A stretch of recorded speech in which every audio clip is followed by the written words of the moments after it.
श्री आदित्यहृदयम्।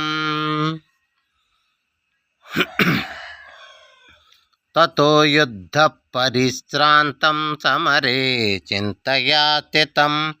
रावणं चाग्रतो दृष्ट्या युद्धाय समुपस्थितं दैवत्य स समागम्य द्रष्टुमभ्यागतोरणम् उपगम्य ब्रवीद्रामामगस्त्यो भगवान् ऋषिः।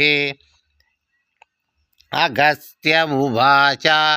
राम राम महाबाहो शृणुगुह्यं सनातनं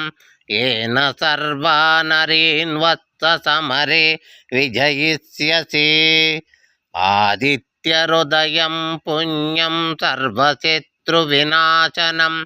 जयावहं जपे नित्यमक्षयं परमं शुभं सर्वमङ्गलमाङ्गल्यं सर्वपापप्रणाशनं चिन्ताशोकप्रशमनमायुर्वर्धनमुत्तमं रश्मिमन्तं समुद्यन्तं देवासुरनमस्कृतं पूजयन्तं विवस्वन्तं भास्करं भुवनेश्वरं सर्वदेवात्मको एष तेजस्वी रश्मिभावनः एष देवासुरगणान् लोकान् पाति गभिस्तिभिः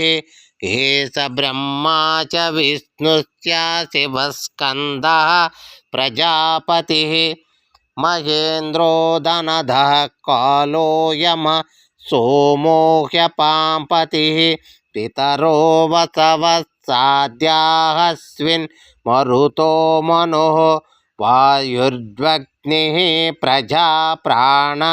ऋतुकर्ता प्रभाकरः आदित्य सविता सूर्या खगः पूषा गभस्तिमान् सुवर्णसदृशो भानुः स्वर्णरेता दिवाकरः हरिदस्वा सहस्रार्ची सप्तसप्तिर्मरीचिमान् तिमिरोन्मदना शम्भो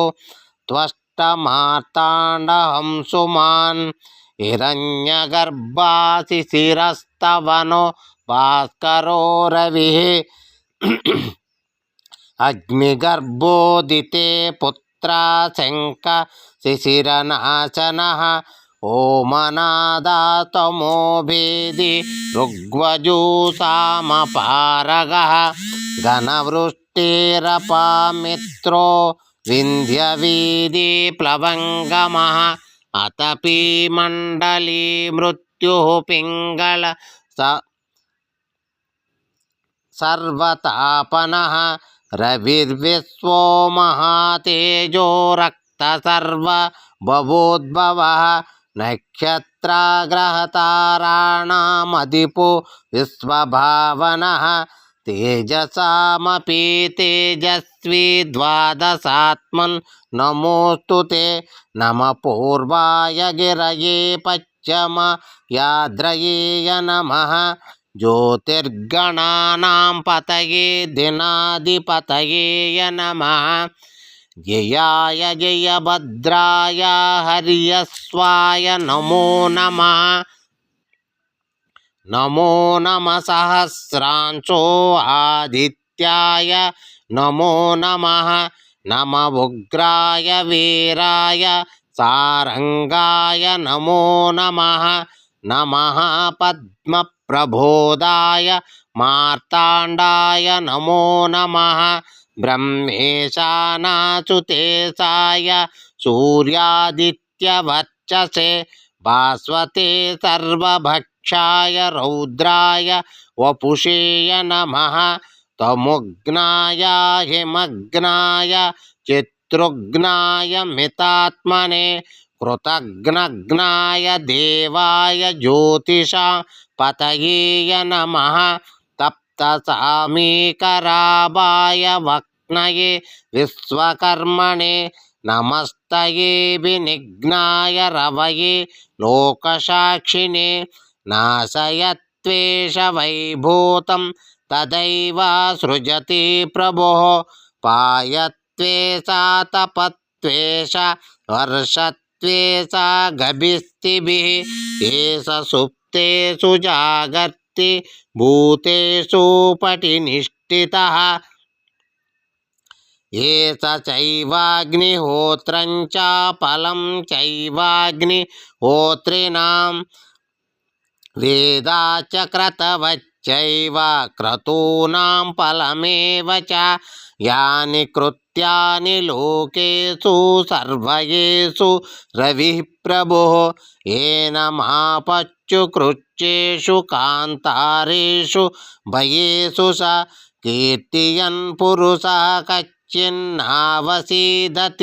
राघव पूजयस्वेनमेकाग्रो देवदेवं जगत्पितं एतत्त्रिगुणितं जप्तयुद्धेषु विजयिष्यसि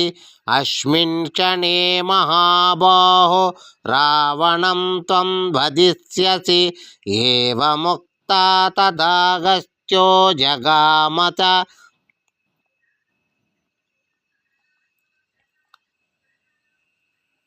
जगाम च यथागतम् एतच्छ्रुत्वा महातेजा नष्टशोको भवत्तथा धारयामास सुप्रीतो राघव प्रियतात्मवान् आदित्यं प्रेक्तदप्ता तु परं हर्ष सुवार्तनवान् त्रिराशंयासुचिर्भूत्वा धनुरादाय वीर्यवान् रावणं प्रेष्टरुत्तात्मा युद्धाय समुपागमत् सर्वयत्नेन महावते तस्यद्रुतोऽभवत् अधिरधरवदनिरीक्ष्य रामं मुदितमनः परमं पौरुष्यमानां निशचरपतिसंक्षयं विदत्वा सुरगणमध्यगतो वचस्वरेति श्रीसूर्यनारायण देवता प्रीत्यार्थम् आदित्यहृदयं समर्पयामि मनोवाञ्छाफलसिद्धिरस्तु इष्टकाम्यार्थफलसिद्धिरस्तु वस्तुप्राप्तिरस्तु वाहनप्राप्तिरस्तु विद्याप्राप्तिरस्तु भूमिप्राप्तिरस्तु गृहं प्राप्तिरस्तु धनं प्राप्तिरस्तु आरोग्यप्राप्तिरस्तु शीघ्रमेव मनोवाञ्छाफलसिद्धिरस्तु।